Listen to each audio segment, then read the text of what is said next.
नारद जी की माँ को संतों ने रख लिया, उन्हें अपनी पत्नियों के पास भेज दिया जो मंदिर की सेवा करती।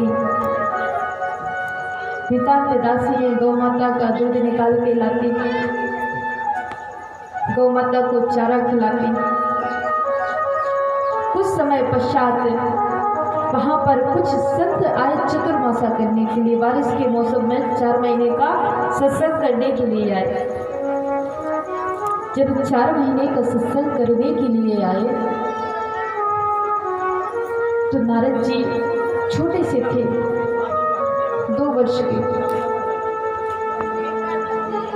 नारद जी की माँ सारा काम करके अपने बालक को अपनी गोद में बिठा के सत्संग सुनती भगवान का। तो जब भगवान का सत्संग सुनती तो उस बालक के अंदर प्रभु के चरित्रों का गुणगान मनन करता वो बालक। आज आप भी हो, आपके छोटे छोटे से बालक हैं, बड़े बालक हैं, उनको कथा में बिठा लो। प्रभु के एक नाम, हरि नाम ही यदि उसके कान के अंदर चला गया तो उसका उद्धार हो जाता है। महाराज वह माँ अपने बालक को अपनी गोद में लेके सत्संग करती, भगवान का सत्संग श्रवण करती। देवऋषि नारद का नाम संतों ने बालक रामदास कर दिया। कुछ भी काम होता बालक रामदास इधर आइए, बालक रामदास इधर आइए, इसलिए उनका नाम भी बालक रामदास ही पड़ गया। महाराज कुछ समय पश्चात नारद जी को ज्ञात हुआ कि वह संत जाने वाले हैं। तो बालक रामदास संतों के पास जाके कहता, महाराज आप मुझे अपने साथ लेकर चलिए, क्योंकि मैं कैसे रहूँगा यहाँ पर। आप ही तो कहते हो कौन किसकी माता, कौन किसका पिता। ये संसारी लोग हैं, ये संसारी लोग हैं, इनसे जितना दूर रहिएगा उतना ही जीवन सफल बन जाएगा। महाराज मुझे आप अपने साथ लेके चलिए। इधर माता को पता चलता है, रामदास की जब माता को पता चलता है तो माता संतों के पास आके कहती है कि महाराज मेरा एक ही पुत्र है जिसके सहारे मैं जीवित हूँ। यदि इस पुत्र को आप लेकर चले गए तो मैं किसके सहारे जीऊंगी। महाराज वो तो मेरी एक भी नहीं सुनता, आप ही उसको समझाइए। संत बड़े दुविधा में पड़ गए। संत जब जाने लगे तो बालक रामदास उनके पीछे पीछे जाने लगा। जब बालक उनके पीछे पीछे जाने लगा तो संत कहते, बालक रामदास आप हमारे साथ नहीं चल सकते। बोले क्यों महाराज, हम आपके साथ क्यों नहीं चल सकते। बोले महाराज हमने आपको एक बात बताई थी, आपने हमारी एक बात पर गौर नहीं किया। बोले क्या। बोले हमने सत्संग के बीच में कहा था कि मातृ देवो भव, पितृ देवो भव, गुरु देवो भव। माता को देवी मानो, पिता तुम्हारे हैं नहीं, गुरु को भगवान मानो।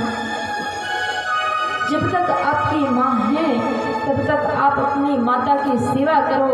जिस दिन आपकी माँ आपको छोड़कर चली जाएगी उस दिन आप उत्तर दिशा की ओर आ जाना, वहाँ पर हम आपको मिल जाएंगे। बोले महाराज कुछ ऐसा साधन बताइए जिससे मैं आपके पास आ सकूं। तो उन्होंने एक मंत्र दिया, ओम नमो भगवते वासुदेवाय नमः। ओम नमो भगवते वासुदेवाय। ओम नमो भगवते वासुदेवाय। नमो भगवते वासुदेवाय।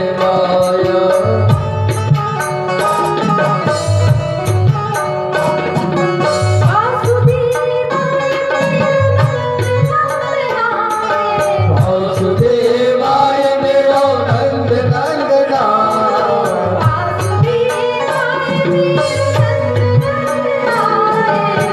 वासुदेवाय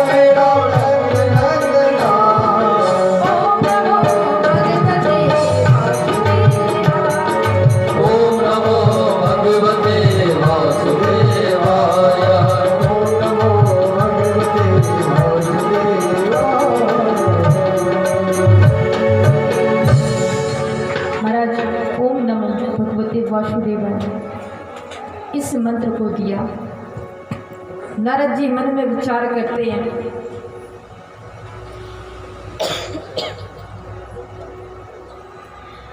महाराज नारद जी मन में विचार करते कि जब तक मेरी मैया है तब तक मैं भजन नहीं कर सकता हूँ। तो जिस दिन मेरी महाराज अर्जुन आते हैं, अर्जुन देखते हैं, अर्जुन कहते हैं, अरे देवी मैं उस दुष्ट अश्वत्थामा को छोड़ूंगा नहीं जिसने हमारे पांच पुत्रों को मार दिया, मृत्यु के घाट उतार दिया। महाराज लाखों नर नारियां देख रहे हैं, लाखों नर नारियां कहते हैं ये गुरु पुत्र है, इसको ऐसा कार्य नहीं करना चाहिए। अर्जुन अश्वत्थामा को पकड़ने के लिए जाता है और अश्वत्थामा देखता है अर्जुन को कि अर्जुन ये मुझे मार देगा और ब्रह्मास्त्र चला देता है। जब ब्रह्मास्त्र चला देता है तो अर्जुन भगवान के चरणों में लेट जाते भगवान से कहते, भगवान आप ही मुझे मार्गदर्शन कराइए। तो भगवान कहते, अर्जुन कभी कभी विष की औषधि विष ही होती है, कभी कभी विष की औषधि विष होती है, कांटे को कांटा ही निकाल सकता है, लोहे को लोहा ही काट सकता है। इसी प्रकार से ब्रह्मास्त्र को दूसरा ब्रह्मास्त्र ही शांत कर सकता है। अर्जुन ने दूसरा ब्रह्मास्त्र चलाया, दोनों ब्रह्मास्त्र आपस में टकराए। महाराज लेकिन अर्जुन ने जैसे ही ब्रह्मास्त्र दोनों शांत हुए, अर्जुन दौड़ के गया और अश्वत्थामा को जैसे पकड़ लिया और बीच सभा में घसीटते हुए लाया। जब बीच सभा में घसीटते हुए लाया, लाखों नर नारियां देखते, लाखों नर नारियां कहते ये गुरु पुत्र है लेकिन इसको ऐसा कार्य नहीं करना चाहिए। महाराज अर्जुन कहते हैं, ये देवी तुम बताओ इसको कैसे मारो, काट के मारो, इसके टुकड़े करके तेल में उबलते हुए तेल में डालो या अग्नि कुंड में डालो, जला के मारो, कैसे मारो तुम बताओ। आप विचार कीजिए, जिसका भगवान के प्रति बड़ा ही भाव हो, इसकी गोविंद में प्रीति हो, वो माँ इतनी निर्दयी कैसे हो सकती है। द्रौपदी कहती है, महाराज इसको मत मारिए। क्यों? क्योंकि मेरे पुत्र तो इस दुनिया से चले गए, वो लौट के नहीं आए, लेकिन गुरु माता गौमती क्या रोएगी नहीं? द्रोणाचार्य महाराज की विधवा क्या रोएगी नहीं? उनका भी एक लौटा पुत्र है। महाराज अर्जुन कहते हैं, इनके अंदर तो मात्र भाव जाग गया। सभी ने कहा, भीमसेन कहते, भैया आप नहीं मारोगे तो हम मार देंगे।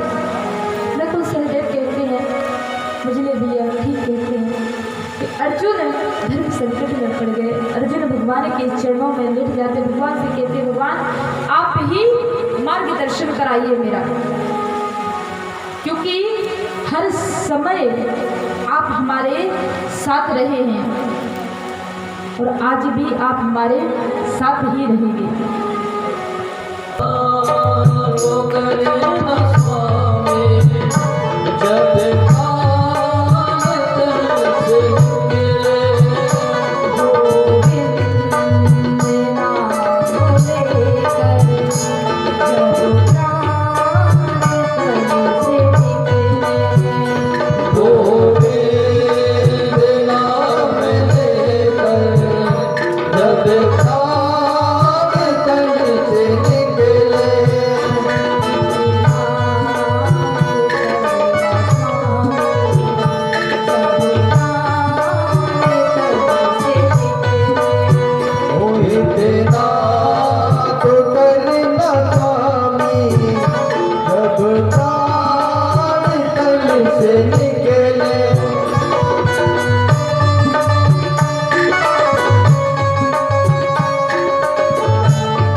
प्राण तन से निकले, इतना तो करे स्वामी, जब प्राण तन से निकले।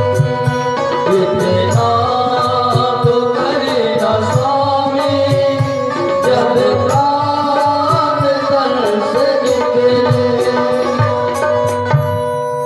महाराज इस पितामह ने भगवान से प्रार्थना करते करते अपने प्राणों का परित्याग कर दिया और अपनी बुद्धि रूपी जो अपनी जिंदगी थी वो भगवान के चरणों में समर्पित कर दी। पांडव रोने लगे कि हमारे पितामह हमें छोड़कर चले गए, तो भगवान ने उनको समझाया। भगवान कहते हैं ऐसे वीर महापुरुष को रोना नहीं चाहिए, उसकी आत्मा को शांति नहीं मिलेगी। महाराज अंतिम संस्कार करवाया और आज हमारे गोविंद अपने श्री द्वारिकापुरी को चलते हैं। जब द्वारिकापुरी को हमारे गोविंद चलते हैं तो सभी जो हस्तिनापुर के निवासी हैं सभी भावभीनी विदाई देते हैं और भावभीनी विदाई लेकर मेरे गोविंद हस्तिनापुर से विदा होते हैं। तब युधिष्ठिर अपने भाई अर्जुन को भगवान के साथ में भेजते हैं। क्यों?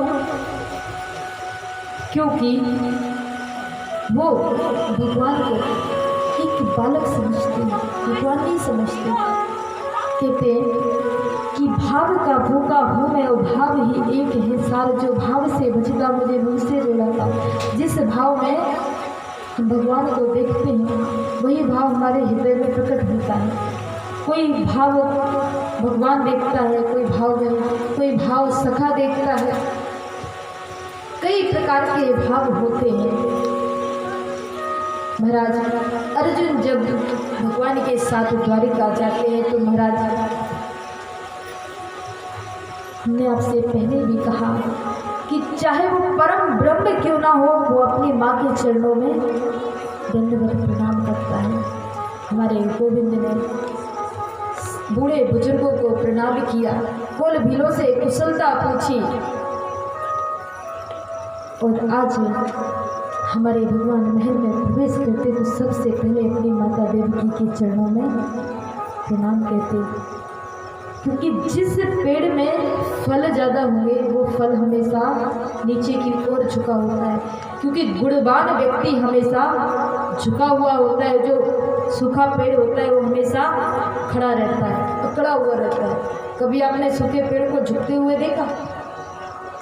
तो जो अभिमानी व्यक्ति होता वो कभी नहीं झुकता, और जो गुणवान व्यक्ति होता वो सदैव झुकता है। तो हमें गुणवान बनना है, अभिमानी नहीं बनना है, क्योंकि अभिमान किसी का नहीं रहता। अभिमान में तीन गए धन वैभव वंश ना मानो तो